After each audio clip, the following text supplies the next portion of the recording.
Olá, seja bem-vindo e bem-vinda ao podcast da Amplum Biogás, uma empresa que oferece cursos online e in company, recrutamento de profissionais para empresas, mentoria de carreira, eventos e consultorias no setor de biogás e biometano.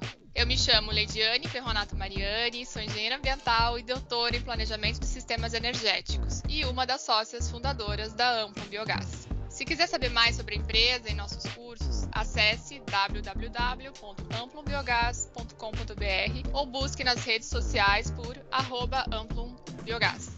Amplum, com M no final, ok? Esse podcast foi criado para dialogarmos com o setor de biogás e biometano. E a ideia é conhecer melhor os profissionais do setor, aprender com eles, compartilhar conhecimento e, claro, saber qual é a visão deles para o presente e o futuro desse mercado com tanto potencial para o desenvolvimento sustentável. Hoje, nós vamos conversar com Gabriel Junqueira Kropsch sobre biometano e gás natural, modelos de negócio em biometano e perspectivas para o biometano no Brasil. O currículo do Gabriel é bem extenso, eu vou ler um resuminho aqui, mas vocês podem se conectar com ele e conhecer mais da carreira dele no LinkedIn, ok?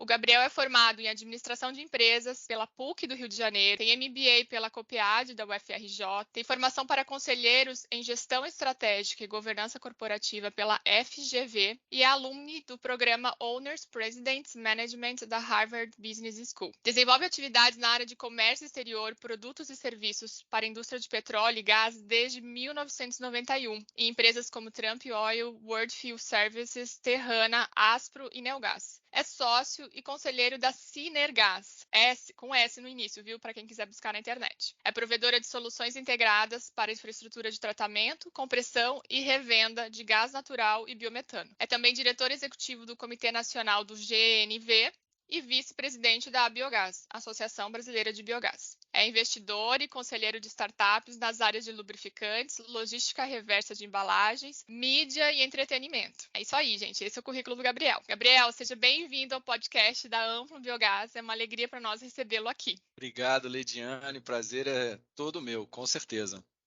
Que bom, obrigado por ter aceitado o nosso convite. Para a gente começar o nosso bate-papo, me fala um pouquinho mais sobre você, Gabriel. De que cidade que você é, onde que você está morando atualmente, quem é o Gabriel além do mundo profissional? Bom, as pessoas me conhecem como Gabriel Kropsch, muita gente, em função aí do sobrenome, me chama só de GK também, que é mais fácil.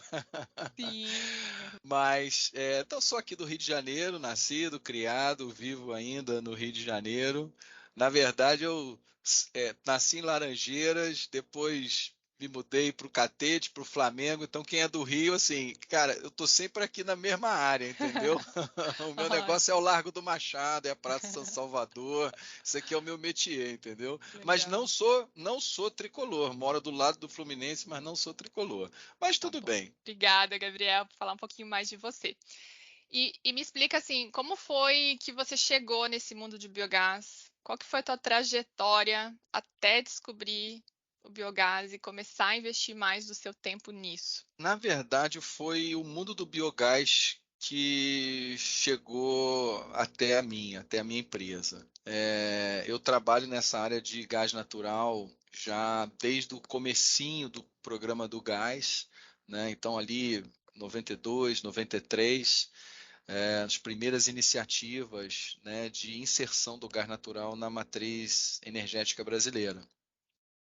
Naquela época nós já trabalhávamos na área de petróleo, combustíveis, comércio Uhum. exterior, e essa questão do gás pareceu assim uma oportunidade incrível, né? O gás, um combustível muito abundante, um combustível com uma pegada de carbono bem mais baixa do que os derivados de petróleo tradicionais, né? O gás, apesar de ser um combustível fóssil, ele tem um potencial poluidor bem abaixo dos combustíveis tradicionais, né? E muito barato, com uma diversidade muito grande de aplicações, né? O gás ele pode ser utilizado na indústria, no transporte para mobilidade, enfim, nas residências para aquecimento, enfim. Então, assim, pareceu para a gente um combustível fantástico. Poxa, esse é o combustível do futuro, né? Então, resolvemos apostar no gás. De lá para cá, a gente sempre desenvolveu esses negócios na área de gás natural, na parte de infraestrutura, né, de abastecimento. A gente sempre fala que O negócio da empresa, né, hoje é a Sinergás, mas ela, nesses últimos 31 anos, né, ela já passou aí por uma série de estruturas, uma série de configurações, mas, na verdade, é a mesma empresa, sou eu e meus sócios, enfim, estamos juntos aí há mais de 30 anos. Sempre nessa parte de infraestrutura de gás e o que a gente chama da última milha, né? Ou seja, aquela última perna ali para levar o gás realmente para o usuário final, né? O gás, ele para ser consumido, ele precisa ser pressurizado, é diferente do combustível líquido que vai num caminhão-tanque para um posto de gasolina, tipicamente, e aí do posto de gasolina você tem ali a bomba que, né, enche o tanque do automóvel com a gasolina, com etanol, ou com óleo diesel, por exemplo, ou numa indústria, no caso do GLP, o gás de botijão, né? O gás natural ele precisa ser pressurizado, precisa ser comprimido. E a nossa atividade é exatamente nessa parte da compressão de gás, nessa última perna, nesse varejo para o abastecimento, seja nos postos, seja nas indústrias, sejam transportadoras, frotistas, enfim, onde quer que seja necessário e seja interessante a adoção do gás como um combustível. E a gente montou no Brasil mais de 1.500 pontos de abastecimento de gás natural veicular nesses últimos 30 anos. Mas chegou num determinado momento, né, a gente sabe que a rede de distribuição de gás natural no Brasil é muito limitada, né, apenas 5% dos municípios do Brasil têm acesso à rede de gás canalizado. Então, são poucos as regiões, poucos os municípios que têm essa rede de distribuição de gás. E o Brasil viveu um boom no começo dos anos 90, né, dos postos de GNV, mas rapidamente esse mercado saturou. Né? Tanto que hoje, 30 anos depois, a gente continua com 1.600, 1.700 postos de GNV concentrados nas regiões costeiras e nas principais capitais, que são as regiões atendidas pela rede de gás canalizado. Então a gente pensou, bom, ok, tudo bem, é um mercado ótimo, mas já deu o que tinha que dar. Como é que a gente cresce? Como é que a gente sai desse mercado? Né? E aí a gente conheceu uma tecnologia de transporte de gás para onde não tem o gás canalizado, que é o GNC, gás natural comprimido. E pareceu uma tecnologia maravilhosa. Bom, essa realmente é uma tecnologia incrível, porque ela leva o gás onde não tem gasoduto, super competitiva, super rápido, um investimento relativamente baixo. Poxa, esse aí é o futuro. Agora vai. E aí começamos lá no ano 2000 a investir também nessa parte de distribuição de gás natural comprimido. Montamos uma empresa, uma distribuidora de gás natural comprimido, a Neogás. Depois a empresa foi crescendo, fizemos várias rodadas aí de investimento, trouxemos diversos investidores, fundos, enfim, que fizeram aporte na empresa. A empresa foi crescendo, montou sua própria infraestrutura, sua própria estrutura de gestão e tocou a sua vida. Mas também você tem uma limitação do raio de como é que você sai da onde tem a rede de gasoduto, né? O GNC hoje ele vai atingir 200, 250 quilômetros de distância a partir de um ponto de compressão que está ligado à rede de gás canalizado.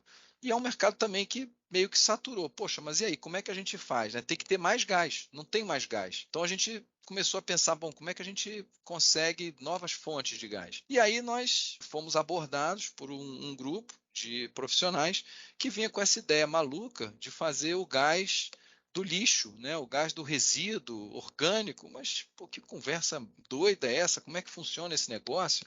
Né? Isso foi em 2008. Então, lá em 2008, a gente começou a desenvolver alguns projetos, e aí fizemos, né, em 2010, implementamos alguns projetos, um primeiro aqui na SEDAI, no Rio de Janeiro, que é a Companhia de Águas e Esgotos, projeto muito bacana. Hoje ainda é a maior estação de tratamento de esgoto do Rio de Janeiro, do estado do Rio, aqui no Caju, a Estação de Alegria.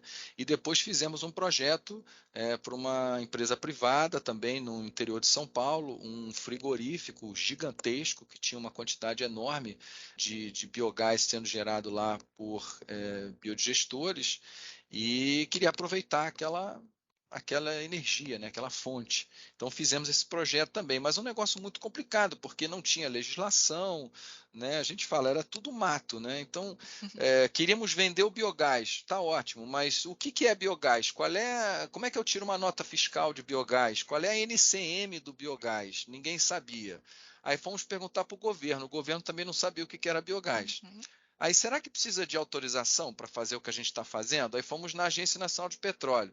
A Agência Nacional de Petróleo disse que não sabia o que era biogás. Falava, não, esse negócio de bio não é comigo. Na época era só a Agência Nacional de Petróleo. Depois é que ela veio a ser a Agência Nacional do Petróleo, Gás e Biocombustível. Antes era só a Agência Nacional de Petróleo. Né? Então falou, não, isso aqui não é com a gente não. A gente não regulamenta esse troço. Então a gente saiu fazendo, né? Já que ninguém disse que não podia fazer, a gente saiu fazendo. Mas uma situação de insegurança jurídica, evidentemente, né? Sempre podendo ser questionado. No Brasil isso é muito complicado, principalmente na parte tributária e tal, e de licenciamento. Até que então, em 2013, bateu um pessoal lá no escritório dizendo que também estava nessa área de biogás e que eles queriam montar uma associação. Aí a primeira coisa que eu pensei é que se para entrar na associação precisava ter mais de 1,90 m, né? Porque era o Alessandro Gardman e o Dr. Cícero E o Blay. Cícero Blay. Aí eu falei, olha, a ideia da associação é boa, mas eu acho que tem que ter mais de 1,90 m para entrar nessa associação. Não, não precisa não, pode entrar também. Eu falei, então tô junto, então vamos lá. E foi aí que a gente montou a associação, nós três, inicialmente. Uhum. E falei, não, ótimo, depois né, juntamos outras empresas. Em 2013, então, fundamos a Associação Brasileira do Biogás, que hoje já está com mais de 140 associados, enfim, hoje é Total, né? uma referência nessa área de biogás e de biometano. Então, assim, a ideia nossa de entrar no mundo do biogás foi uma evolução natural desse histórico nosso de levar o gás para onde não tem gás, seja ele o gás natural tradicional ou o biogás renovável, né, principalmente no interior do país. Então foi uma evolução, não foi um grande plano estratégico pensado, não. Incrível, Gabriel. Não sabia de toda essa história, não, ó. Muito legal ver essa história contada assim dessa forma. Mas assim, para a gente colocar todo mundo na mesma página, os ouvintes, qual que é essencialmente a diferença entre biogás e biometano? Resumidamente, só diferencia para o ouvinte que estiver Então, escutando. vamos lá. O que é o biogás, né? Ele é o produto da decomposição da matéria orgânica. Então, o biogás existe desde que o mundo é mundo. Ele é decorrente de um processo natural, né? Quando uma planta ou um animal morrem, as bactérias vão decompor aquela matéria orgânica e o produto dessa decomposição é o biogás. Tá? O que a gente faz hoje diferente do que a natureza sempre fez? Nós fazemos esse processo dentro de um ambiente controlado, com tecnologia, com instrumentação, né, enfim, com toda a tecnologia, de uma forma mais eficiente, mais rápida, mais produtiva, mais segura. É isso que é a indústria do biogás. Né? Ela simplesmente pega um processo da natureza e ela vai otimizar aquilo. Tá, esse biogás, ele é composto, em grande parte, por 50% de metano, 50% de CO2. Pode ser um pouco mais, pode ser um pouco menos, e tem alguns outros gases, alguns outros componentes também, dependendo do tipo da matéria orgânica que deu origem ao biogás. Pois bem, esse biogás ele pode sofrer um tratamento de limpeza, de retirada de alguns contaminantes, e ele está prontinho para ser usado, por exemplo, para geração de energia elétrica ou geração de calor. Tá? Mas ele pode também sofrer mais um processo, um tratamento adicional de purificação. Né? Em inglês se usa muito o termo upgrade. Né? No Brasil a gente chama de purificação, algumas pessoas falam filtragem, Preparação. mas não é um termo muito correto. Né? Eu acho que a purificação é um termo melhor. Porque o que na verdade está sendo feito é uma separação entre esse metano, que é o que a gente quer, e o CO2 que não interessa. Esse CO2 pode ser dado alguma destinação para ele, e aí tem uma série de oportunidade no mercado para a destinação desse CO2, ou ele pode ser queimado para que não seja lançado na atmosfera em sua forma bruta. Lembrando que esse CO2 que está sendo devolvido para a atmosfera é o mesmo CO2 que foi capturado pela planta durante o seu processo de crescimento lá atrás. Então, por isso que a gente fala que o uso do biogás ele tem uma pegada de carbono negativa. Por quê? Porque o CO2 que está sendo devolvido para a atmosfera é o mesmo CO2 que foi retirado durante o crescimento da planta e, adicionalmente, você está evitando o lançamento do metano. Como o gás ele é metade metano, metade CO2, o CO2 que está sendo lançado está simplesmente sendo devolvido o que foi retirado. E o metano, que seria lançado na atmosfera pela decomposição natural da matéria orgânica, ele é aproveitado energeticamente, seja para geração de energia ou uso como biocombustível, então você evita o lançamento desse metano. E a gente sabe que o metano, no seu estado natural, ele é muito mais poluente do que o próprio CO2, muito mais agressivo. Chega a ser Né? 34 vezes, né? Exato, dependendo ele de tem uma qual vida relatório. mais curta, ele tem uma vida mais curta do que o CO2, mas ele é mais agressivo do que o CO2, né? Então, durante aquele pequeno período, ele tem um potencial poluidor como o gás de efeito estufa até pior do que o CO2. Então, evitar a emissão desse metano in natura para a atmosfera também é um benefício enorme, muitas vezes até maior do que o próprio benefício da redução do efeito do CO2. Então você vê que tem alguns projetos, bom, e aí respondendo a sua pergunta, depois que é feita essa separação entre o metano e o CO2, esse metano ele é chamado de biometano. Esse biometano, né, uma moléculazinha do CH4, né, um carbono, 4 hidrogênios, ele é idêntico, ele não é parecido, equivalente, ele é idêntico, ele é a mesma coisa que o gás natural, que é metano CH4, a mesma coisa. Só que o gás natural tradicional demora 400 milhões de anos para fazer lá debaixo da Terra. O biometano demora 2 semanas dentro de um ambiente industrial controlado com tecnologia. Então, assim, a gente tem essas três, vamos dizer assim, três gases para a gente entender: o biogás, depois o biometano e o próprio gás natural. Então, é importante a gente fazer essa distinção. É interessante que as pessoas também saibam do que a gente está falando, né? Eu acho que é bem importante isso, porque a gente vê muita confusão, né, nesses termos biogás, biometano e o próprio gás natural, bem lembrado, Gabriel. O gás natural é um combustível fóssil, tem muito menos impacto que outros combustíveis fósseis para o aquecimento global. E o biometano, da mesma forma que o gás natural, são os dois gases que são regulados pela Agência Nacional de Petróleo. Então, eles têm uma composição específica, determinada.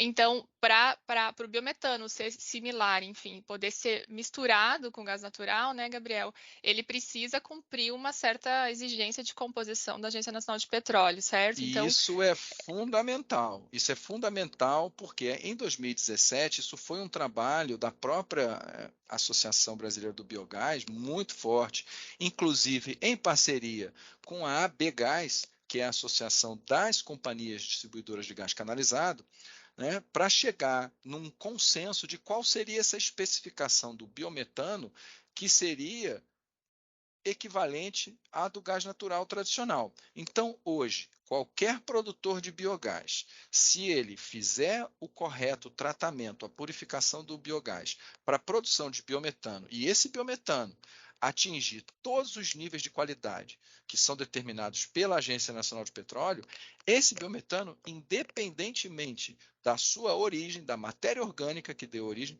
ele pode ser utilizado para qualquer finalidade, como né? no uso veicular, no uso industrial, e inclusive no uso residencial para cozimento, enfim, para aquecimento de água, sem problema nenhum. Por quê? Porque ele é totalmente intercambiável com o gás natural tradicional e pode ser misturado em qualquer proporção. É a mesma coisa. A gente não está misturando, né, peras com maçãs, nós estamos misturando peras com peras. Apenas que uma delas é 100% renovável, que é o biometano. Muita gente usa também a expressão gás natural renovável. Também. Aí só dá mais confusão, né? Porque, mas o que é o gás natural renovável? né? Quando a gente ouve assim a palavra gás natural renovável, nada mais é do que o próprio biometano. É só uma terminologia, né, que foi adotada nos Estados Unidos, né, lá colou esse nome, Ah, né, o Renewable Natural Gas, RNG. Então lá nos Estados Unidos colou esse nome. Aqui no Brasil não colou muito ainda. Então assim a gente usa biogás, biometano e gás natural, cada um no seu quadrado. na Europa se usa o termo biometano, né? Na Europa é A gente mais acabou comum trazendo esse biometano, termo. sim, Então, é. eu acho que é bem importante essa definição, porque a gente precisa, para esse setor se desenvolver, a gente precisa usar os mesmos termos, né? Então, para reduzir a confusão, porque a gente já tem muita gente querendo entender do setor, e se a gente que trabalha no setor não usar os mesmos termos, já vai gerar mais confusão. Então, É acho que verdade. é boa essa definição que você fez, e é isso, gente. Para ser intercambiável com gás natural, o termo é biometano, regulado pela ANP, e que todas as suas regras.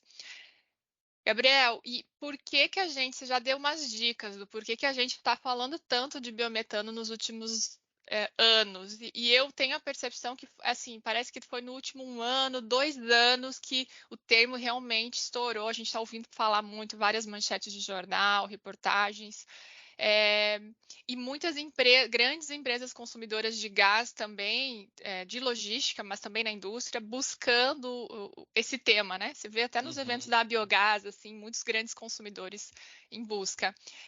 Por acaso tem a ver com essa busca pela descarbonização das empresas avançando, as regras europeias, ou é o que mais que tem a ver? É preços? Por que você acha que deu esse boom de se falar de biometano nos últimos, diria, 2 anos? Ou me corrija se você tem outra opinião sobre Uhum. isso. Não, a sua percepção ela tá certa. Eu faço sempre um paralelo, Leidiane. Eu adoro, eu me envolvo muito com o mundo também do empreendedorismo, das startups, né? E nesse mundo das startups se usa muito uma imagem que é a da curva J, né? Também o hockey stick, né? O taco de hóquei, que diz que basicamente todas as empresas elas seguem um ciclo de vida, onde você tem uma ideia brilhante e aí você começa a executar, e aí você enfrenta essas dificuldades, depois você faz aquela curva e você começa a crescer, primeiro de uma forma lenta, e aí depois você realmente entra naquela curva de aceleração de crescimento até que você chegue realmente num momento, né, de estabilidade, de maturidade, né? Isso valeria para produtos, para empresas. Eu acho que isso ilustra muito bem a história do gás natural. A gente teve já desde os anos 80, né, as primeiras iniciativas, pesquisas nas universidades e alguns projetos envolvendo o biogás. Depois a gente teve ali no iniciozinho dos anos 90, aqui no Rio de Janeiro também, algumas iniciativas, mas muito esporádicas e sem o follow-up, com muitos problemas, muitas dificuldades, muitos desafios, não só de mercado, mas até tecnológicos mesmo, né? Mas estamos falando de um negócio de 30, de 40 anos atrás.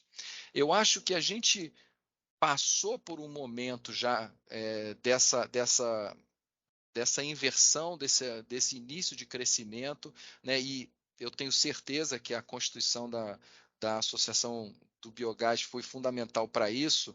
E na minha visão agora, Lidiane, nós estamos no começo dessa reta de crescimento, né? Já passamos por aquele momento da dificuldade, nós já passamos por aqueles estágios iniciais da comprovação da viabilidade, ou seja, a gente não tem mais sentido a gente falar em testar o biogás ou o biometano, em fazer projeto piloto, enfim, esse tipo de coisa que durante muitos anos a gente escutou, né? Isso seria assim, não vamos testar a lei da gravidade para ver se a lei da gravidade no Brasil é diferente da lei da gravidade nos Estados Unidos ou na Alemanha. É óbvio que a lei da gravidade é a mesma no mundo inteiro. Então, da mesma forma, a utilização e a tecnologia do biogás e do biometano, né? Nós já passamos por essa fase de teste, de projeto piloto, de pesquisa e desenvolvimento, quer dizer, e nós estamos nesse comecinho realmente de uma reta, de uma aceleração da escala, né? Como se diz no mercado das startups, né? Nós estamos no começo desse processo para escalar os projetos de biogás e biometano.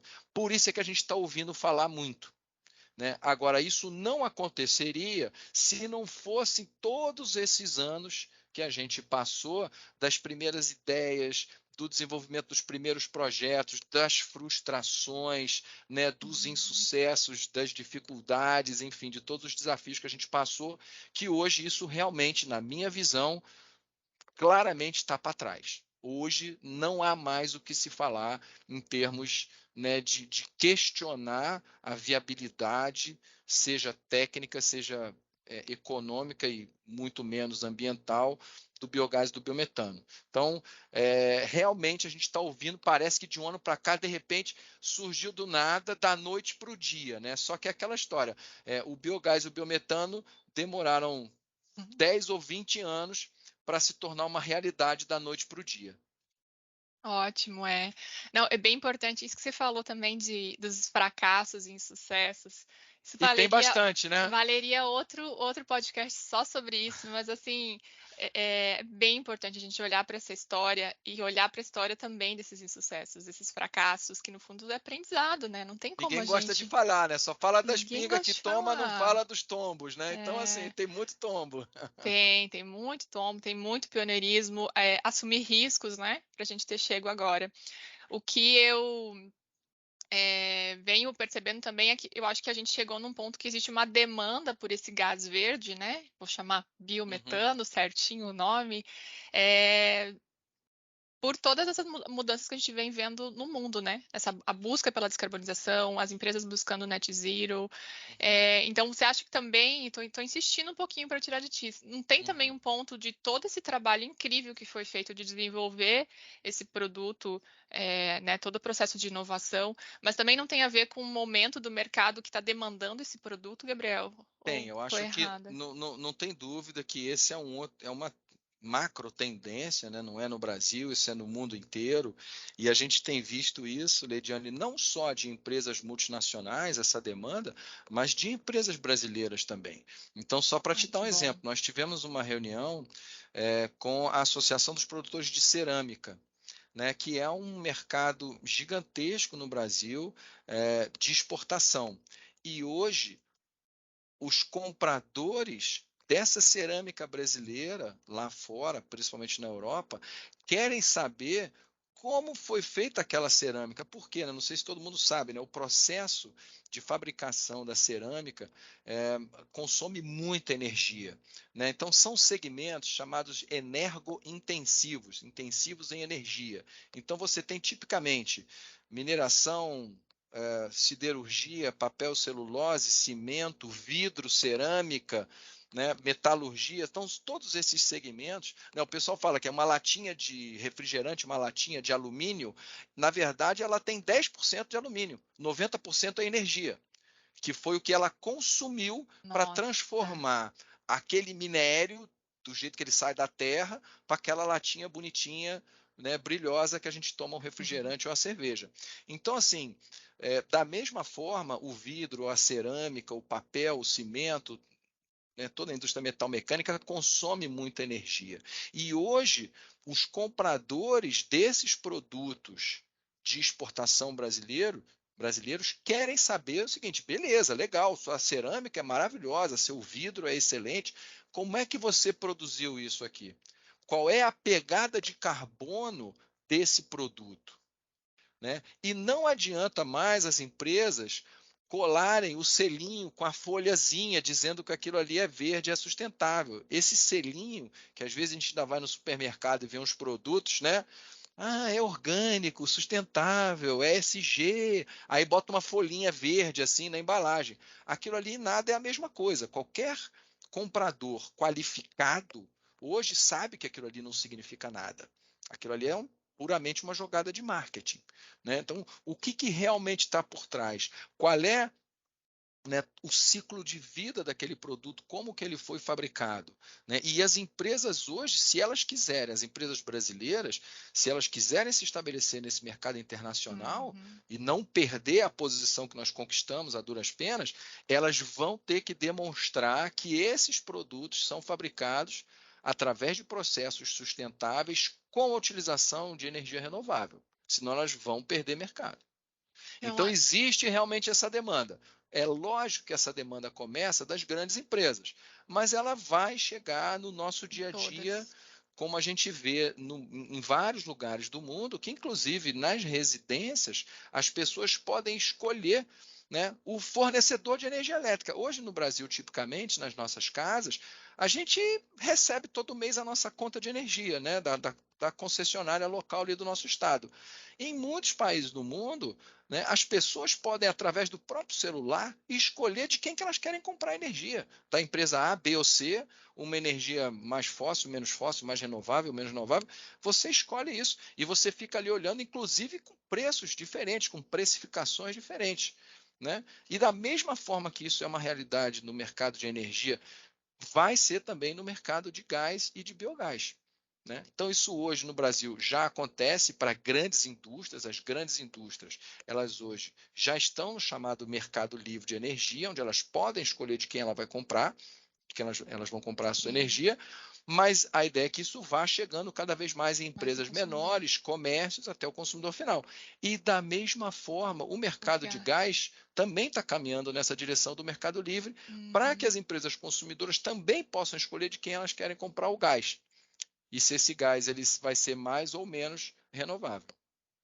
Não, super entendido. E aí eu vou aproveitar e trazer uma pergunta que eu tinha sobre, você puxou aí dessa mudança do mercado, tem a ver com o novo mercado de gás, né, Gabriel? Totalmente. Assim, muito rapidamente, qual é, quando o nosso público escutar esse termo, novo mercado de gás, qual que é o impacto no setor de biogás e biometano? Como Tá. você vê isso? Esse programa do novo mercado de gás, ele vem sendo desenvolvido, na verdade, desde 2016, mais ou menos, na ideia de modernizar, simplificar, abrir o mercado de gás no Brasil para trazer mais empresas e que com mais empresas nós teríamos uma maior competição. E claro, tendo maior competição, nós teríamos melhores serviços e menores preços. Né? Quem viveu ali os anos 90, viveu esse momento na telefonia, por exemplo, né? Em que cada estado tinha sua companhia estadual de telefonia. Esse mercado ele foi aberto a novos investidores, enfim. E hoje é outra situação, quer dizer, tanto no nível de serviço, que a gente tem um monte de empresa que a gente pode escolher, quanto no próprio custo, né? Que, enfim, promoções e, enfim, todas aquelas coisas que a gente está acostumado a ver aí na televisão, enfim, todas as mídias. Então, assim, a mesma ideia é fazer isso. Já está em andamento no mercado de energia e a mesma ideia é fazer também no mercado de gás. E aí, então, hoje se chama com esse nome o novo mercado de gás. Basicamente é abrir o mercado para novas empresas, implementar algumas regras para que essas empresas tenham a tranquilidade jurídica de investir e ter o seu retorno, quer dizer, uma questão de segurança jurídica, de marco legal, como se chama, porque você imagina o seguinte: num ambiente onde você tem uma única empresa e que ela desempenha todos os elos da cadeia, desde, como a gente chama, do poço ao posto, não precisa de muita regra, né? Porque é a mesma empresa. Então, se o cara da área de exploração e produção tem um problema, ele liga para o colega dele do outro departamento, da mesma empresa, ali na área de refino, fala: pô, cara, só deu problema aqui na minha plataforma. Né? E eles mesmos se acertam entre eles. E o cara de refino liga para o cara de distribuição, o cara de distribuição liga para o cara de revenda, e está todo mundo na mesma empresa, está tudo certo.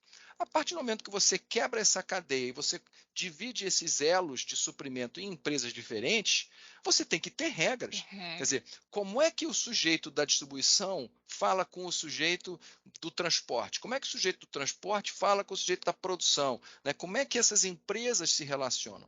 Então, isso é uma coisa nova que a gente não tinha, porque não tinha necessidade antigamente, porque era uma única empresa que fazia tudo, do poço ao posto. Né? Hoje isso já não é mais uma realidade, já há bastante tempo. Lógico, isso é um processo que começou lá nos anos 90, depois nos anos 2000, né, uma série de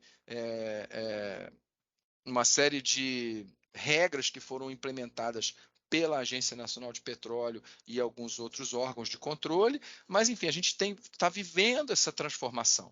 A gente está no meio desse processo agora. Esse Sim. processo não se encerrou, né? Começou na parte de combustíveis, depois foi para alguns outros produtos e finalmente está chegando também Chegando no gás. no gás natural. Para o biometano vai ser essa abertura de mercado é boa, você acha?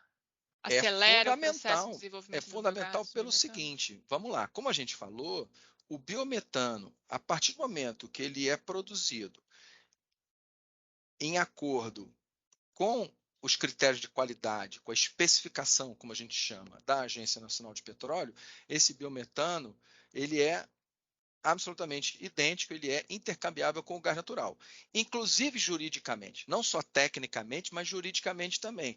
Uma outra lei muito importante foi a lei que disse que o biometano, dentro da especificação da ANP, ele é para todos os efeitos idêntico ao gás natural, inclusive efeitos jurídicos. Então, toda a legislação que é feita para gás natural vale para o biometano também.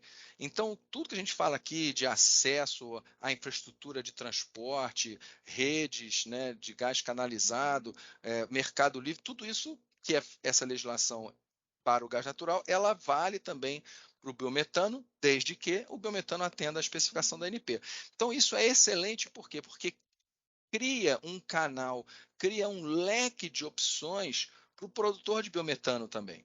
Quer dizer, o produtor de biometano, até recentemente, o que ele tinha que fazer? Ele vai investir milhões e milhões de reais numa planta de produção de biometano, que vamos mal comparar, é como se fosse uma pequena refinaria, né? No petróleo seria uma unidade de purificação de biogás para a produção de biometano. Então ele investe milhões e milhões de reais ali numa planta de purificação de biogás para a produção de biometano, ele faz o quê? Pega uma flanela e sai na rua balançando a flanela para ver quem quer abastecer? Não dá, né, gente?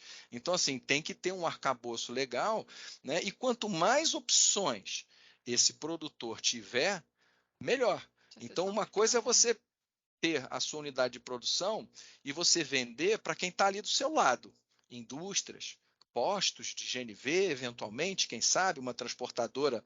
Outra coisa é você poder pegar esse biometano, injetar na rede de gás canalizado e, de repente, o país inteiro pode ser seu cliente. Todas as empresas, Que é o todas as mercado livre, né, indústrias. Gabriel? Que a gente chama. Exatamente. Todas as empresas que estiverem conectadas na rede de gás canalizado são seus potenciais consumidores. A Porque o negociação Mercado é outra, Livre né? é outra história. Então, o Mercado Livre é exatamente essa oportunidade, e vale para o gás natural e para o biometano, de produtores poderem colocar o gás na rede de gás canalizado e negociar a venda desse gás diretamente com indústrias ou consumidores lá do outro lado, pagando, obviamente, uma remuneração pelas empresas que operam a infraestrutura de gás canalizado, não tem a menor dúvida. A rede de gás, seja no transporte ou na distribuição, essas redes são operadas por empresas, essas empresas têm que receber a remuneração justa pelo serviço que elas estão prestando,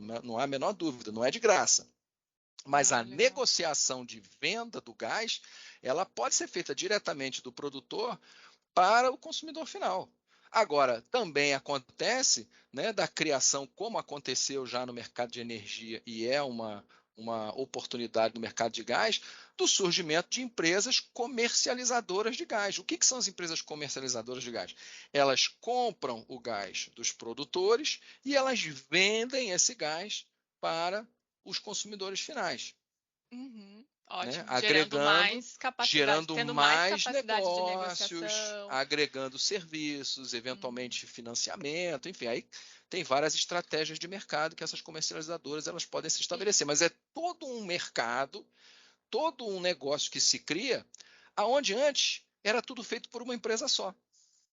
fornecedor de gás natural, né? Exatamente. Ele era o Acho que fornecedor, o transportador e o distribuidor, inclusive. tudo. Era uma única empresa que fazia tudo. E para o biometano, acho que vai ser bem importante todo esse avanço do mercado de gás, porque o biometano são, a princípio, né, serão muitos produtores, né, de forma bastante distribuída. Então, vai ser essencial. É legal, assim, quem quiser entender mais sobre esse termo, novo mercado de gás, é importante acompanhar. Quem quiser trabalhar com biometano, é importante acompanhar esse termo. E aí eu já vou trazer um outro termo, uma outra política que tem a ver, que impacta, que é o RenovaBio. O RenovaBio ele tem um foco de uma política pública para a redução de emissões no setor de transporte, certo? E trabalha com a questão dos CBIOS, que são os certificados, né? Então, quem polui mais, quem produz ou vende esse combustível mais poluente, compra os certificados de quem produziu um combustível mais verde. Estou bem simplificado, né? O que, assim, para o biometano, né? O que a gente sabe é que é o biometano que é vendido para transporte, que é o que pode gerar esses CBIOS, né? Como que você vem vendo essa tendência de produção e venda de CBIOS nos projetos de biometano? Ou seja, do uso dessa política, desse programa RenovaBio para o setor de biometano, como ele vai impactar, como você vê essa tendência? O que acontece, né? Qual é o objetivo fundamental do programa RenovaBio? É compensar, é remunerar, é incentivar a eficiência energética dos produtores de biocombustível. Por quê? Até então, né, o Brasil, há décadas, tem políticas de sucesso para incentivo da indústria de biocombustíveis, como foi o caso da indústria do etanol, com o pró-álcool nos anos 80, e como foi o caso com a indústria do biodiesel, com o programa de biodiesel nos anos 2010. Né? Então, esse não é um problema. A questão é, e o Brasil é hoje, inclusive, ainda líder mundial no uso de biocombustíveis na sua matriz de transporte, e isso é um sucesso, é uma referência no É mundo todo. importante a gente destacar isso, né, Exato. Gabriel? Porque às vezes a Com gente fica certeza. apontando o que não dá certo no país, né? E a gente é um Não, isso aí é exemplo em um exemplo. biocombustíveis. É um exemplo. Mas o que acontece? Existia uma falha no processo, que é o seguinte: o etanol, vamos pegar o etanol, que é o que todo mundo conhece, a gente abastece no posto de gasolina. Né? O etanol que você está abastecendo no posto, você não sabe de onde veio. Ele tem que estar de acordo com a especificação da ANP. Tecnicamente, ele está, vamos chamar entre aspas, perfeito. Está em acordo com a especificação da ANP. Mas você não sabe a metodologia de produção desse etanol, que também consome muita energia. Então, da mesma forma que a gente estava falando agora há pouco da cerâmica, do vidro, do alumínio, o próprio biocombustível também consome energia no seu processo. Como é que aquele etanol foi produzido? Será que ele foi produzido de uma forma eficiente, tanto energeticamente como ambientalmente?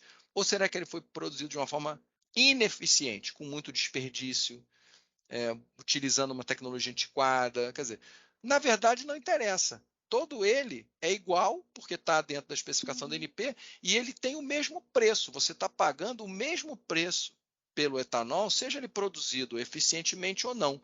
Então, qual é o incentivo para o produtor de investir em Entendi. tecnologia, em investir na conservação da energia e na proteção do meio ambiente? Zero, porque ele vai vender o etanol dele pelo mesmo preço, né? Concorrendo, vamos chamar assim, com uma outra usina do outro lado da rua que está fazendo tudo errado, né? Utilizando terra de desmatamento, supostamente utilizando terra de desmatamento, utilizando um maquinário antigo, mão de obra análoga ao escravo, vamos dizer que tudo ruim, né? Não Exatamente. existe mais isso no Brasil, mas supostamente poderia ser, né? Da E o forma como era etanol, antes, né? como era antes, Antes do RenovaBio. e o etanol era igualzinho e era vendido pelo mesmo preço. O que o RenovaBio veio mudar? Ele veio incentivar, veio remunerar essa empresa que investe na utilização correta e das melhores práticas e tecnologias para a conservação do meio ambiente e da eficiência energética. Uhum. Então, quanto mais eficiente energeticamente e ambientalmente for aquela unidade produtora, maior vai ser a nota que ela tem pela metodologia do RenovaBio. E mais certificados de descarbonização ela vai emitir pelo mesmo volume de produção de etanol. Então, uma empresa que produz 1 litro de etanol, ela pode emitir um determinado número de certificados, de CBIOS. Uma empresa que produz de uma forma extremamente eficiente, ela pode, pelo mesmo litro de etanol, vender muitos Muito mais mais certificados. CBIOS. E esses CBIOs são vendidos na Bolsa de Valores, então eles são uma fonte de receita adicional para o produtor de biocombustível. Essa é a grande sacada. E isso vale para o etanol, para o biodiesel e para o biometano também. Lembrando que, de todos os biocombustíveis, o biometano é o que tem a menor pegada, a chamada intensidade de carbono. Então, para 1 metro cúbico de biometano, uma empresa gera muitos mais certificados de descarbonização do que para 1 litro de etanol, por exemplo. Né? Então, assim, tem um grande benefício. Então, o grande lance, a grande vantagem, a grande sacada do RenovaBio foi incentivar o produtor de biocombustível a investir em tecnologia em eficiência energética e proteção do meio ambiente. Mas, de quebra, vamos chamar assim, é um tremendo incentivo para a produção de biometano. Por quê? Porque o biometano tem a menor intensidade de carbono, portanto, a melhor nota e, em consequência, a maior geração de CBIOs por volume de biocombustível produzido. Então, para o biometano foi excelente, é uma fonte de receita real, ou seja, isso já está funcionando, né? Vamos aí para 2 anos de mercado RenovaBio sendo comercializado na Bolsa de Valores. Qualquer um que quiser comprar um certificado de descarbonização, um CBIO, é só entrar no Google ali, jogar CBIO, da mesma forma que você compra uma ação da Petrobras, da Vale do Rio Doce ou do Banco Itaú, você pode comprar um CBIO, né? É um valor mobiliário comercializado, um ativo comercializado na Bolsa de Valores. Então, qualquer um pode comprar. Se você achar que ele vai valorizar, você pode, inclusive, investir. Se ele valorizar, você vende com lucro. Ainda ganha dinheiro com essa história. Então, tem muita gente olhando esse mercado. E para o biometano pode gerar várias oportunidades, mas é importante a gente destacar que, atualmente, como o RenovaBio está desenhado, é o biometano que é comercializado e para fins de transporte, certo, Gabriel? Então, na verdade, é uma parcela do biogás lá que a gente imagina sim, produzida, para qual foi para biometano e que se comercializa. Isso. Certo? A concepção do RenovaBio, de todo o programa, né, que é a Política Nacional dos Biocombustíveis, né, a concepção do programa teve o foco realmente nos combustíveis de transporte. Né? A substituição da gasolina, do diesel e do querosene de aviação.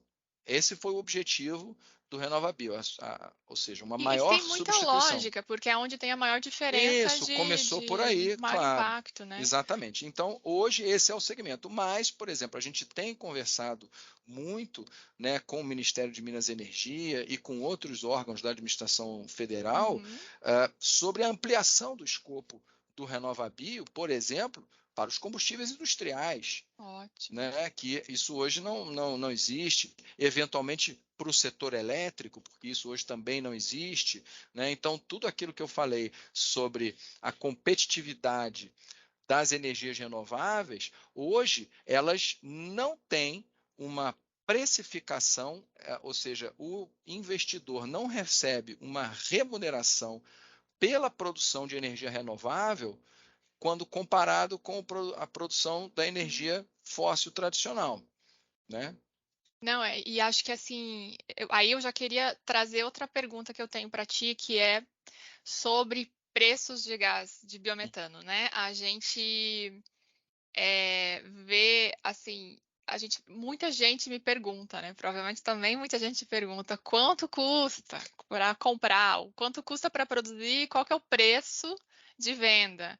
E o que eu venho percebendo, né, das conversas que eu tive até durante o fórum do Biogás da Biogás, é que não tem o preço final não está definido, né? Depende de cada projeto por causa dos substratos que são utilizados, custos de produção, eficiência, distâncias para transporte desse biometano, como ele vai ser transportado e também, claro, definido pelo próprio mercado, né? A questão de demanda e oferta. No Instituto 17, no Programa de Energia para o Brasil, a gente chegou a fazer algumas simulações, a gente até depois a gente pode passar para o ouvinte, né, colocar na descrição o link da publicação, que a gente tentou chegar em algumas referências de preço, variando assim de 1,74 para alto consumo até 13,44. Aí também depende de cenários que a gente definiu. Para gás liquefeito poderia ser até R$ 4,20 por metro cúbico. Mas enfim, varia muito, muito assim. Vocês vão ver naqueles gráficos muita variação. Ou seja, pode ser bastante competitivos em comparação ao gás natural ou ao diesel, mas varia muito. Então, o que você acha desses valores que eu falei? E se você pode nos dizer algumas faixas de preço? Eu sei que esse é teu negócio, Gabriel, você não vai abrir o jogo total, mas que faixa de preço você vê, né? Qual que é o custo do biometano? A diferença entre custo conforme resíduo? Qual que é a média de preço que está sendo praticada? E assim, qual que é o ponto de negociação? Ele está sendo indexado ao preço de gás natural ou diesel dos fósseis, ou realmente ele está descolado, como a gente coloca que é uma das vantagens do biometano? Várias perguntas em uma para você desenvolver aí, porque é um ponto assim, na prática, quero comprar, ou quero produzir, quanto eu vou ganhar ou quanto eu vou ter que pagar? Ajuda a gente. Vamos lá. Vou começar do final. Quem quiser, quem tiver interesse em adquirir o biometano para sua empresa, sua indústria, sua transportadora, recomendo que entre em contato com a Associação Brasileira do Biogás, que nós vamos indicar para vocês Ótimo. produtores na sua região.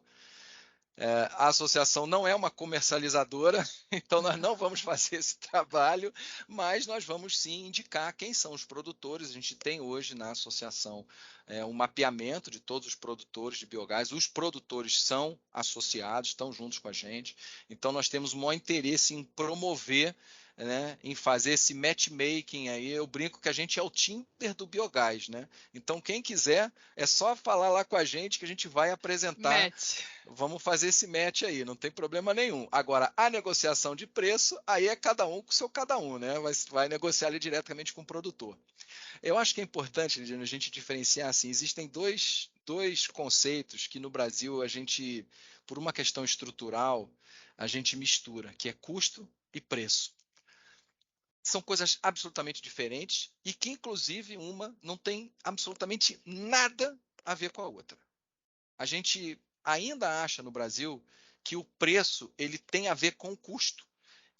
Não existe nada menos verdadeiro do que essa premissa de que o preço tem a ver com É custo, verdade. né? Mas nós vivemos, e principalmente no mercado de energia e no mercado de petróleo, nós vivemos 70 anos num ambiente de mercado controlado, né, onde o governo determinava os preços das coisas, as tarifas. Até hoje se utiliza esse nome tarifa, né? Por quê?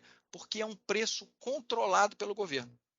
E aí, como é que funciona a sistemática de preço controlado pelo governo? Quando você tem um produtor, seja ele privado ou estatal, ele vai apresentar para o governo a sua estrutura de custo, e aí, em cima disso, o governo vai arbitrar uma remuneração que ele acha que é justa, e ele então fixa qual é o preço de venda, né? Isso é um modelo que acabou no mundo, não existe mais há décadas, inclusive nós estamos muito defasados, mas é um modelo que mentalmente e culturalmente está muito arraigado no nosso setor de energia e de petróleo, né? Então a gente tem que mudar essa mentalidade, a gente tem que mudar esse mindset, esse modelo mental nosso de que preço tem a ver com custo, né? O custo tem a ver com tudo que você falou: localização, escala, o tipo da matéria-prima, a tecnologia que é escolhida, e aí você tem também uma decisão muito importante entre as tecnologias. Algumas tecnologias de produção de biogás e de biometano exigem mais investimento,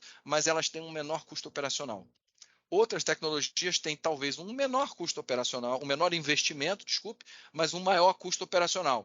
É o chamado trade-off entre o CAPEX e o OPEX, né? Mas isso é uma decisão empresarial. Não tem Uhum. bom e ruim, é uma decisão empresarial. Agora, em relação a preço, não há dúvida que isso, quem vai determinar o preço é o consumidor, é o mercado. É a Ou demanda, seja, né? e não há dúvida de que as empresas elas têm a opção de utilizar o combustível A, o combustível B, o combustível C. Da mesma forma que a gente fala como país da nossa matriz energética, as empresas mais desenvolvidas, empresas que estão mais avançadas nessa gestão da sua energia, elas também têm essa mesma abordagem de matriz energética. Então, seria até interessante cada um que está escutando a gente levantar isso na sua empresa. Como que é a sua matriz energética? O quanto que é a Uhum. energia da rede? O quanto que é a autogeração? Essa autogeração, ela é diesel, ela é combinada com geração de vapor, isso é GLP, é gás natural, é Lenha. biogás, né? Quer dizer, você está puxando da rede, né? Energia da rede, que eu digo do Sim, grid, né? desculpa. Uhum. Então, assim, Elétrica. energia elétrica. Então, assim, como é que é isso na sua empresa, né? Quais são esses diferentes preços? Tentar trazer isso para uma base única. Né? Isso é possível, isso existem Uhum. ferramentas que trazem esses diferentes energéticos para uma base única de comparação em termos de preço, valor em dinheiro, por quantidade de E energia. energia. Isso é possível. BTU, Joule, Por BTU, megawatt, o que normalmente se escolher. usa o BTU, né? É o mais utilizado, mas tem uma série de metodologias, né? O BTU é a medida de Tem. energia inglesa, né? Britânica, mas enfim, tem uma série de outras metodologias que podem ser utilizadas. Mas então você traz isso tudo, e aí você começa realmente a comparar o que é melhor e o que é pior. E o biogás, o biometano, vão entrar nessa conta. E essa conta ela não é a mesma para todo mundo. Não é a mesma para todas as empresas. Então, o preço que essas empresas estão, né, o preço que essas empresas Estão podem dispostas a pagar, pagar? estão dispostas a pagar, também é diferente. Até Então, porque depende das metas, né? Eu tenho metas de descarbonização, não eu estou nem posso falando de estar. descarbonização. Eu tenho Não estou nem metas de falando de redução. descarbonização. Não estou nem falando de descarbonização. Estou falando única e exclusivamente de BTU, Tá, do megajoule, de energético. quantidade de energia. Né? Se a gente for trazer todo mundo para a mesma base, uma empresa que hoje depende do GLP, por exemplo, e que está 600, 800 quilômetros distante da rede de gás canalizada, ela tem uma opcionalidade de preço muito diferente do que Diferente. uma indústria que está eventualmente dentro de um grande centro urbano com acesso ao gás canalizado. Exatamente. Então, são Muda realidades tudo. totalmente diferentes. Né? Então, assim, é, é, quem vai determinar o preço é o mercado. Agora, o custo é o que você falou. Tem todos esses elementos técnicos, geográficos, situacionais que a gente falou, mas não tem dúvida, isso a gente tem também, Leidiane, apesar de a gente na associação não falar de preço, nós temos também vários estudos de custos, né? E a gente vê que não há menor dúvida que tanto o biogás para a geração de energia quanto o biometano como um biocombustível substituto da gasolina e principalmente do diesel é extremamente competitivo. Uhum. Extremamente competitivo, mas muito. Né? E a Uhum. gente vê que os investimentos para a produção de biometano também são extremamente rentáveis. São investimentos altos. Né? Altos, mas São que dão um muito bom altos, são rendimento. dezenas, às vezes centenas de milhões de reais. Mas, como o custo operacional é muito baixo, a geração de caixa, a margem desses projetos, o que se chama do EBITDA, né, é altíssimo. Então, é claro que existe aí também toda uma engenharia financeira de como compatibilizar esse alto investimento no começo com uma geração de caixa que vai advir da comercialização desse biometano. Né? Mas não há dúvida que é super competitivo. Agora, preço realmente vai depender da situação de cada Ah, consumidor e cada produtor, mas é uma coisa que a gente está, como associação, posso falar para vocês, super disposto a ajudar as empresas. ótimo. Eu acho que é interessante isso, né? Entrar, acessar o site da Biogás, tem referências, várias outras instituições, né? O CI Biogás, o Jeff Biogás Brasil, o próprio Instituto 17 com as publicações que a gente fez, que eu fiz parte da equipe. Então, buscar essas referências não são tantas e quando forem encontradas, normalmente vão ser no foco do custo, realmente, porque o Uhum, preço é isso que você falou, né? Varia. exato. E tem um ponto que eu queria até colocar, é a diferença entre mercado livre e mercado regulado. O mercado regulado tem essa chamar de regulação de preço pela busca da modicidade tarifária, que é um termo até a gente pode falar em outro podcast, é, para explicar essa busca por ser um preço módico, e aí sim se controla o ganho que o investidor pode ter a partir do momento que se dá uma garantia de um contrato de longo prazo, enfim, isso no mercado regulado, mas cada vez mais o mercado livre, como o Gabriel colocou, na energia elétrica e no gás, vem avançando. E aí é isso que você falou mesmo, né? O preço cada vez mais é o mercado que vai definir. Então, assim, o Gabriel trouxe muitos argumentos, não traz valor, gente, porque é isso mesmo, né, Gabriel? Não é É difícil isso. definir valor. Quando você pergunta para alguém quanto custa, todo mundo vai te responder no setor de biogás, depende. Por quê? Porque são projetos complexos. Tudo isso que o Gabriel Uhum. trouxe é isso. São projetos que têm várias decisões e combinações possíveis de tecnologias, de modelo de negócio, arranjo tecnológico e de tomada de decisão de venda. Então, não é simples, não é linear trabalhar com biogás, né, com os projetos de biogás e biometano. Demanda muito, muito conhecimento e visão crítica realmente do mercado. E aí, indo para a gente já e caminhando para o encerramento, Gabriel, eu queria te perguntar assim, considerando esse contexto que a gente conversou até agora, essa complexidade que a gente falou, qual que é a importância que você vê de a gente ter mais profissionais capacitados para trabalhar com biogás? Como que seria o perfil desses profissionais para o futuro do setor? Quando você vai contratar ou, enfim, sugerir contratações para as empresas parceiras, que tipo de profissional você busca e que nível de capacitação, que tipo de capacitação? Eu acho, Leidiane, que existem dois perfis assim bastante importantes e demandados hoje em dia, né? Então, de um lado, a gente tem um perfil técnico, e aí um pouco do que a gente tem falado, né, dessas novas tecnologias, da engenharia, de fazer essas contas, da eficiência energética. Então, esses todos são fatores assim muito importantes e realmente poucas pessoas hoje no Brasil dominam isso. Então, eu vejo assim esse perfil técnico, eu vejo uma oportunidade muito grande e aí, independentemente da formação acadêmica, mas sem dúvida uma coisa muito focada nos números, né, na quantificação. E aí, voltando talvez a primeira coisa que eu falei, daquele selinho da folhinha verde na caixinha de suco Uhum. do supermercado. Quer dizer, aquilo ali não vale nada, gente. Hoje as empresas, os consumidores querem saber, Comprovação, né? querem a comprovação disso. E essa comprovação existe metodologia, tem normas, inclusive Ciência, né, até Gabriel? na BNT. Então a gente fala sempre dos Science-Based Targets, né, das metas Exato. de redução de emissões de carbono baseadas em ciência. Então, são números, são técnicas, são normas, são especificações, enfim, tudo isso tem metodologias já que eu acho que poucas pessoas dominam isso no Brasil. No mundo inteiro é uma coisa nova, né? A Uhum. gente tem que dizer também, não é que a gente está super atrasado, não, Não, né? né? Mas eu acho que esse é um perfil muito interessante. Mas Legal. um outro perfil que eu acho também muito interessante, e aí mais na parte, né, de desenvolvimento de negócios, eu mesmo não tenho um histórico, um perfil técnico, eu sou de mercado, né, de desenvolvimento de negócios, comercial, Sim, eu né? vi seu currículo. Eu sempre achei que você era engenheiro, Então, Gabriel. assim, não, eu Que sempre, demais. sempre trabalhei com vendas, com comércio, quer dizer, e aí você está falando de duas coisas, né?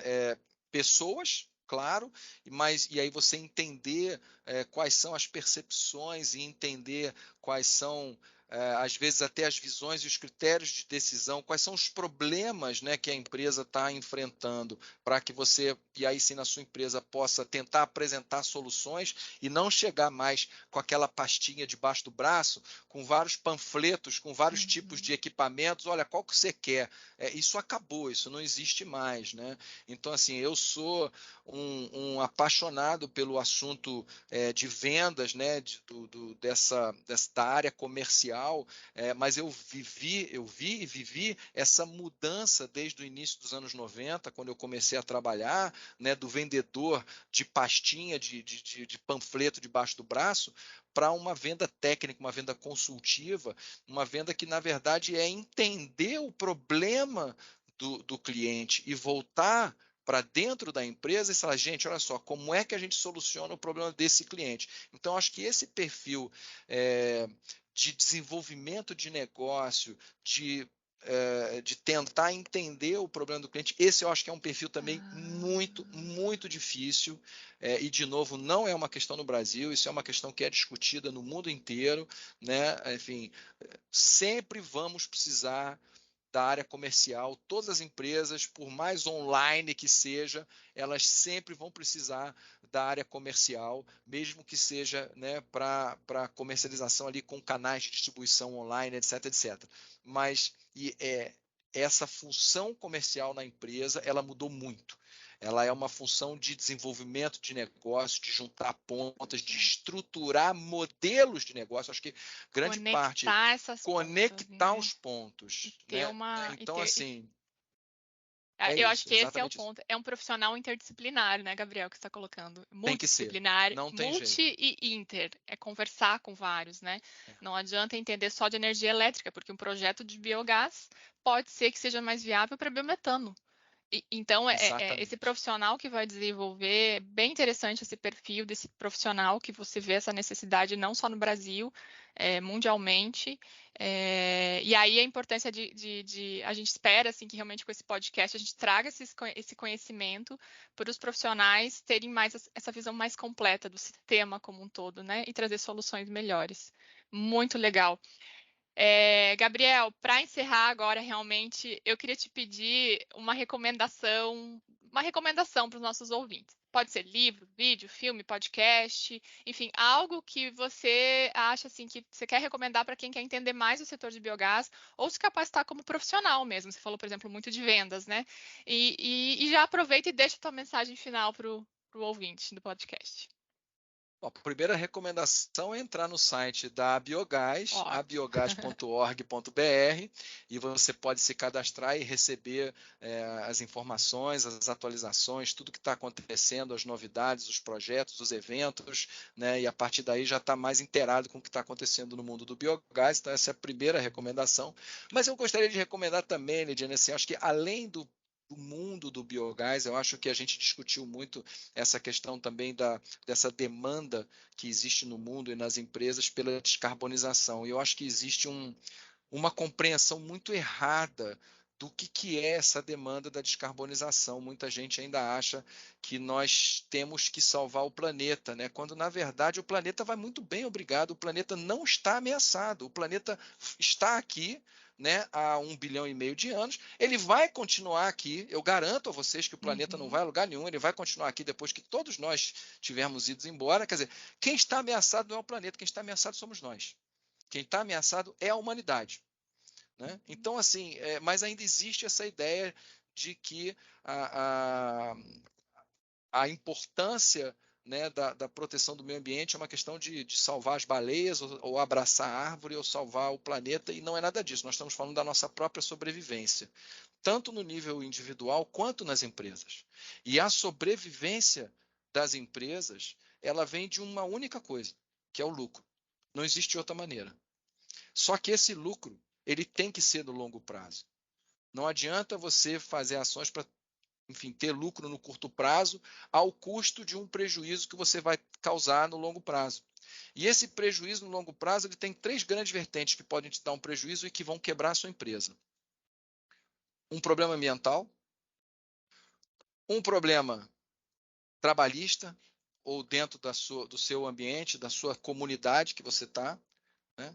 E, obviamente, um problema de governança, enfim, por o que a gente já viveu durante tantos Compliance. anos no país e sofremos tanto e apanhamos tanto internacionalmente, né, com escândalos de corrupção e de governos, enfim, que isso não pode acontecer de forma alguma. Então, quando a gente fala, né, do ESG, a gente acha que é uma sigla, uma coisa bonitinha. Não é, nós estamos falando da sobrevivência das nossas empresas. Nós estamos tratando ali simplesmente enfim, das condições básicas para que a nossa empresa possa ser rentável no longo prazo. Esse é o conceito de sustentabilidade. É a rentabilidade no longo prazo. Então, eu recomendo muito. Eu tenho uma autora, e, enfim, foi minha professora, que uma pessoa incrível, e recomendo muito o livro dela, que é Reinventando o Capitalismo num Mundo em Chamas, da Rebecca Henderson. É uma Ótimo. pessoa espetacular, uma pesquisadora de ponta, e ela traz exatamente essa nova visão do capitalismo. Ou seja, é óbvio que as empresas têm que buscar o lucro, não tem a menor dúvida, mas esse lucro ele tem que ser no longo prazo. E hoje, os riscos a que as empresas estão expostas são outros. Então, as preocupações que a gente tem que ter e as ações que a gente tem que tomar nas empresas para a gente garantir esse lucro também são outras. Então, não é ir contra o capitalismo, de modo algum, mas é reinventar esse capitalismo para a gente garantir a sobrevivência no longo prazo. Então, recomendo muito essa leitura.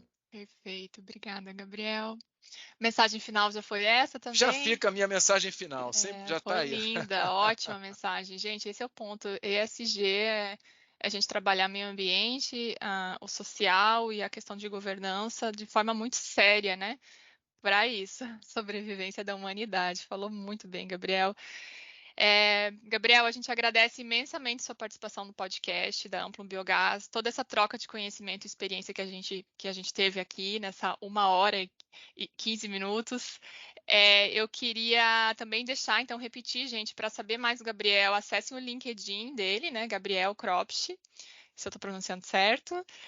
Tem o site da Biogás também, que é biogás.org.br, e também o site da Sinergás, que é a empresa que o Gabriel toca hoje, né? Que é sinergás.com.br, tá? Vale a pena acessar, acompanhar eles nas redes sociais. Esperamos que você tenha gostado. Nós queremos saber sua opinião, ouvinte. Mande para nós perguntas, sugestões de pauta e de profissionais do setor que você gostaria de ouvir por aqui. O nosso e-mail é contato@amplumbiogás.com.br. Ficamos então por aqui com esse episódio do podcast da Amplum Biogás, que tratamos de biometano e gás natural, modelo de negócio em biometano, perspectivas para o biometano no Brasil. A gente agradece novamente, Gabriel. Fique bem. Até a próxima. Esperamos te receber novamente aqui. Um grande abraço a todos da nossa equipe Amplum Biogás. Fiquem bem. Olha, eu que agradeço e parabéns, Regiane, pela iniciativa. Acho que é muito bacana o podcast. Eu acho que tem muito a contribuir, que esse seja o primeiro de uma série de muito sucesso e pode contar comigo para outros episódios. Amém. Obrigada mesmo, Gabriel, pela colaboração sua e da Biogás como um todo. Até mais, gente. Fiquem bem.